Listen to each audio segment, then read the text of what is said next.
തീവ്രവാദ ബന്ധം ആരോപിച്ച ഇടുക്കി കരിമണ്ണൂർ സ്റ്റേഷനിൽ പോലീസുകാരനെ സസ്പെൻഡ് ചെയ്ത സംഭവത്തിൽ പുനരന്വേഷണത്തിന് ഉത്തരവ്. അഡ്മിനിസ്ട്രേറ്റീവ് ട്രിബ്യൂണലിന്റെ ഇടപെടലിനെ തുടർന്നാണ് പുനരന്വേഷണം നടക്കുന്നത്.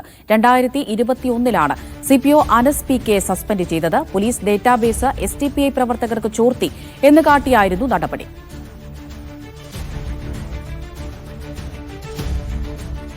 തീവ്രവാദ ബന്ധം ആരോപിച്ച് ഇടുക്കി കരിമണ്ണൂർ സ്റ്റേഷനിലെ പോലീസുകാരനെ സസ്പെൻഡ് ചെയ്ത സംഭവത്തിലാണ് ഇപ്പോൾ പുനരന്വേഷണത്തിന് ഉത്തരവ് വന്നിരിക്കുന്നത്.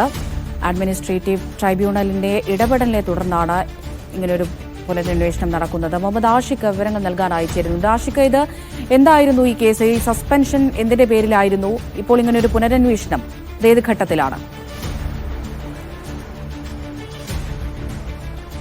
അവിടുത്തെ 2021 വലിയ വിവാദമായ സംഭവമാണിത്. തൊടുപുഴ കരിമണ്ണൂർ സ്റ്റേഷനിൽ പ്രവർത്തിച്ചുകൊണ്ടിരുന്ന CPO ആയിരുന്ന അനസ് എന്ന വണ്ണപ്പുറം സ്വദേശി SDPI പ്രവർത്തകർക്ക് പോലീസിന്റെ ഡേറ്റാ ബേസ് ചോർത്തിക്കൊടുത്തു എന്നാരോപിച്ചുകൊണ്ട് വലിയ വിവാദങ്ങൾ ഉണ്ടാവുകയും അവസാനം വിവാദങ്ങൾക്കൊടുവിൽ പോലീസ് റിപ്പോർട്ടിന്റെ അടിസ്ഥാനത്തിൽ അദ്ദേഹത്തെ സർവീസിൽ നിന്ന് തന്നെ പിരിച്ചുവിടുന്ന സാഹചര്യം ഉണ്ടാവുകയുണ്ടായിരുന്നു. ഇതിനെതിരെ ആ ഉദ്യോഗസ്ഥൻ കോടതിയെ സമീപിക്കുകയും പിന്നീട് അഡ്മിനിസ്ട്രേറ്റീവ് ട്രൈബ്യൂണലിൽ നിന്ന് അനുകൂല വിധി ഉണ്ടാവുകയും ചെയ്തു. ഏറ്റവും ഒടുവിൽ വർഷങ്ങൾക്ക് ശേഷം ഈ 4 വർഷത്തിനിപ്പുറം അദ്ദേഹത്തെ സർവീസിൽ തിരിച്ചെടുക്കുന്ന കാര്യം പരിശോധിക്കാൻ വേണ്ടി ഒരു പുനരന്വേഷണത്തിന് പോലീസ് ഉത്തരവിട്ടിരിക്കുകയാണ്. ഇടുക്കി SP ആണ് ആ തരത്തിലുള്ള ഇടപെടൽ ഈ ഉത്തരവ് പുറപ്പെടുവിച്ചിട്ടുള്ളത്. ഇതുമായി ബന്ധപ്പെട്ട് വലിയ വിവാദങ്ങൾ ഉണ്ടായിരുന്നു. ഈ അനസ് എന്ന് പറയുന്ന പോലീസുകാരന് തീവ്രവാദ ബന്ധമുണ്ടെന്നും SDPI പ്രവർത്തകർക്കടക്കം പോലീസിന്റെ രഹസ്യ രേഖകൾ ചോർത്തിക്കൊടുത്തിരുന്നു എന്നടക്കമുള്ള റിപ്പോർട്ടുകൾ പോലീസിന്റെ ഉള്ളിൽ നിന്ന് തന്നെ സമർപ്പിക്കപ്പെട്ടതിന്റെ അടിസ്ഥാനത്തിലായിരുന്നു ഈ ഉദ്യോഗസ്ഥനെതിരെ നടപടി ഉണ്ടായിരുന്നത്. എന്നാൽ ഇത്തരം